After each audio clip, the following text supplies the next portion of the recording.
بسم اللہ الرحمن الرحیم، السلام علیکم ورحمۃ اللہ وبرکاتہ۔ محترم سامعین، جیسے کہ آپ لوگوں کو معلوم ہے کہ رمضان المبارک کا آخری جمعہ آنے والا ہے اور اس پہ بہت سے بدعتی لوگ طرح طرح کی اپنی طرف سے مسئلے شیئر کرتے ہیں، تو دارالعلوم کراچی کا ایک بہت ہی اہم فتویٰ آپ لوگوں کے ساتھ شیئر کرتے ہیں، جس میں قضاء عمری کی بہت ہی بہترین تفصیل بتائی گئی ہے۔ محترم سامعین، فتوے میں بتایا گیا ہے کہ بعض لوگ قضاء عمری کے نام سے رمضان مبارک کے آخری جمعے کے دن جو نماز پڑھتے ہیں، یہ شرعاً ثابت نہیں ہے۔ ایسا کرنا خلاف شریعت اور بدعت ہے، اور مذکورہ وقت میں چند رکعت نماز پڑھ لینے سے یہ سمجھ لینا کہ اس سے میرے ذمے تمام قضا نمازیں ادا ہو جائے گی، یہ درست نہیں ہے۔ محترم سامعین، جامعہ دارالعلوم کراچی کے مفتیان حضرات فرماتے ہیں کہ شرعی مسئلہ یہ ہے کہ جس شخص کے ذمے قضا نمازیں ہو، خواہ عمدن قضا ہوئی ہو یا سہون قضا ہوئی ہو، ان سب قضا نمازوں کی ادائیگی کرنا شرعاً ضروری ہے، جن کے قضا کے لیے کوئی دن، تاریخ یا وقت مقرر نہیں، بلکہ ممنوع اوقات اور عصر کے آخری وقت جس وقت سورج کی روشنی زرد ہو جائے۔ اس کے علاوہ قضا نمازیں کسی بھی وقت ادا کی جا سکتی ہے،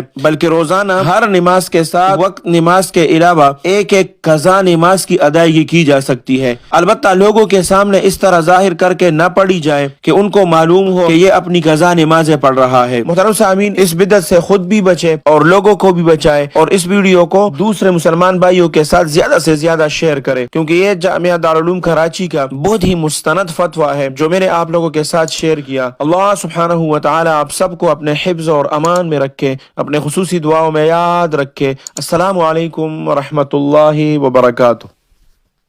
جاء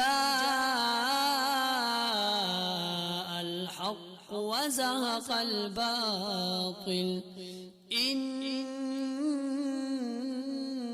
الباطل كان